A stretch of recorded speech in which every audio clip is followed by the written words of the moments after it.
GCP Network Specialty Exam Question. Welcome. Today we're solving an actual Google Cloud Network Specialty Certification Exam question. These types of questions test your deep understanding of Google Cloud security controls and your ability to choose the most appropriate solution for complex scenarios.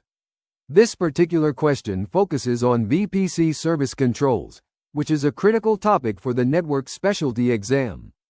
You'll see similar questions that test whether you understand the difference between network level and service level security controls. I'm going to walk you through the question, all 4 answer options, explain why 3 of them are incorrect, and then dive deep into why the correct answer works and how to implement it in practice. Pay close attention to the key phrases in the question, like least admin overhead. These are important clues that guide you to the right answer.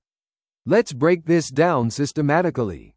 Understanding the problem scenario. Let me paint a clear picture of what this question is asking. You have a company with a production project and a data project, both already included in a service perimeter. The data project hosts multiple services: cloud storage, cloud bigtable, and cloud SQL.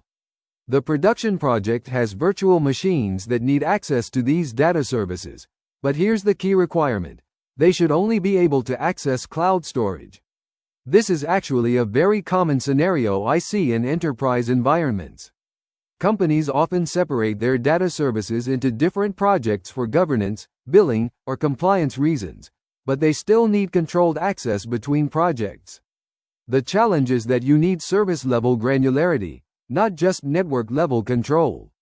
You need to distinguish between cloud storage API calls and bigtable API calls, which traditional network controls simply cannot do. What are VPC service controls?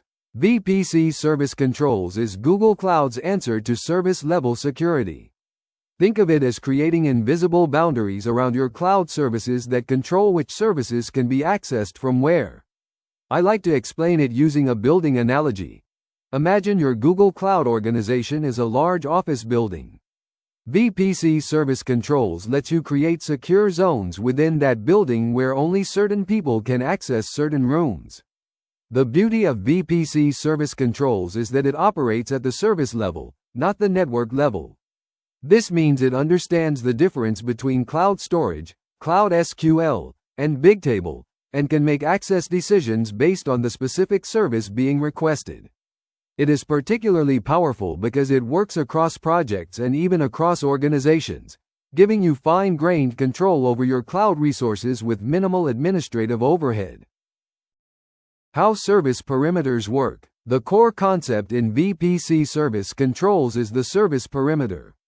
This is where the magic happens, and understanding this architecture is crucial to grasping how the whole system works.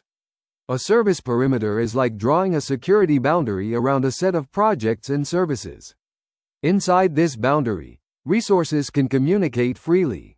But to access services within the boundary, you need explicit permission through accessible services. What I find fascinating is how Google implemented this. The perimeter doesn't just block network traffic. It actually intercepts API calls at the Google front end and makes authorization decisions before the request even reaches the target service. This means you get consistent security regardless of how the request is made, whether it's from a virtual machine, from App Engine, or even from outside Google Cloud entirely. Restricted versus accessible services. Here is where we get into the specifics that directly solve your problem. VPC service controls distinguishes between 2 types of service access: restricted services and accessible services. Restricted services are the default. They require explicit permission to access from within the perimeter.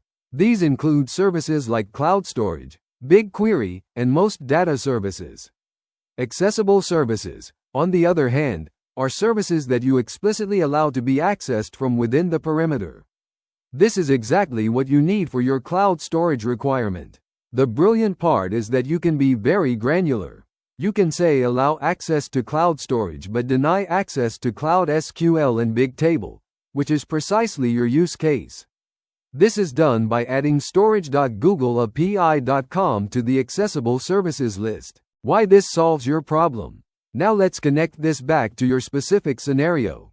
You have a production project that needs limited access to services in a data project. By enabling VPC accessible services and adding cloud storage as an allowed service, you're creating a security policy that says, allow the production project to access cloud storage in the data project, but deny access to all other services. This approach has several advantages over the other options you were considering. It's a native Google Cloud security control, so there's no additional infrastructure to manage. It operates at the API level, so it's incredibly precise. And it scales automatically as you add more projects or services. The administrative overhead is minimal because once you set up the policy, it's enforced automatically across all API calls. This perfectly meets the least admin overhead requirement in the question. Implementation overview. Let me walk you through exactly how to implement this solution. The process involves 3 main steps: creating a service perimeter, configuring the accessible services, and then testing the configuration. Each step is straightforward, but getting the details right is important. I'll show you the exact G-Cloud commands you'll need, though you can also do this through the console if you prefer a GUI approach. I always recommend starting with a dry run mode when possible, so you can test the configuration without impacting your production workloads. Google provides excellent tools for this. Pay special attention to using project numbers instead of project IDs. This is a common mistake that will cause your commands to fail. Creating the service perimeter. The first step is creating the service perimeter itself. Think of this as drawing the security boundary around your projects.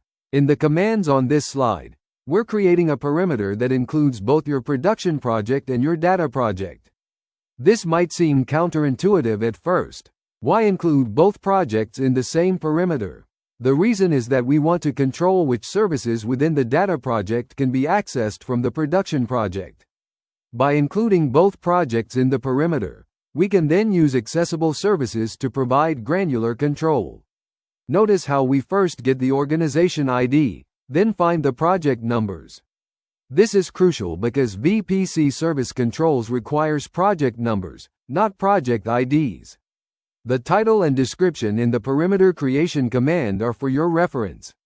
Choose something that clearly identifies the purpose of this perimeter for future administrators.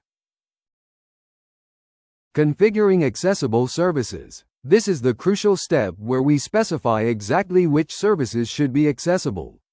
In your case, we are adding cloud storage to the list of accessible services. The service name storage.googleapi.com is the API identifier for cloud storage. Each Google Cloud service has a specific API identifier that you use in these configurations. Behind the scenes, VPC Service Controls is creating a policy. This policy states, for requests coming from within this perimeter, allow access to the cloud storage API, but implicitly deny access to all other restricted services. You can add multiple services to this list if needed, but in your case, cloud storage is the only service you want to allow access to. The verification commands help you confirm that the configuration was applied correctly. Verification and testing. After implementing the configuration, it is crucial to verify that everything is working as expected. I always recommend a systematic testing approach. First, test that the allowed access works. In this case, verify that your production project can successfully read from and write to cloud storage in the data project. Then, test that the restrictions are working by attempting to access the services that should be blocked. For example, Cloud Bigtable and Cloud SQL. These attempts should fail with a VPC service controls error. The commands I am showing here demonstrate both successful operations and expected failures. The error messages you see will include specific VPC service controls identifiers that can help with troubleshooting if needed. Why other options are incorrect? Now let me explain why the other 3 options in the exam question are incorrect. Understanding these failure modes is crucial for the exam because Google often includes plausible sounding but technically incorrect answers. Option A suggests creating a new service perimeter, which sounds reasonable but actually creates unnecessary complexity. When you already have both projects in a perimeter, the solution is to configure accessible services, not create more perimeters.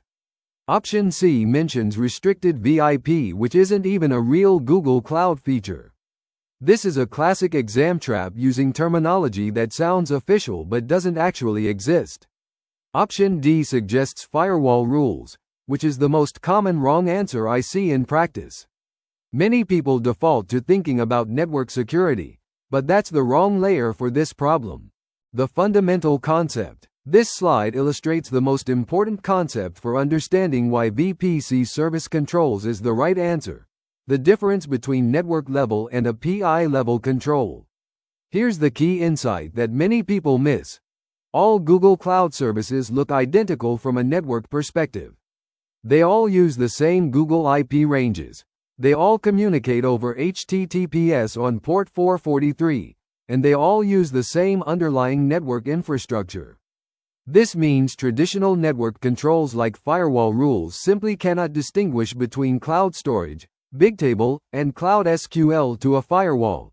They're all just HTTPS traffic to Google's IP ranges. VPC service controls operates at the API level, where it can actually see the difference between a call to storage.googleapis.com versus bigtable.googleapis.com. This is why it's the only solution that can provide the granular control required by the question.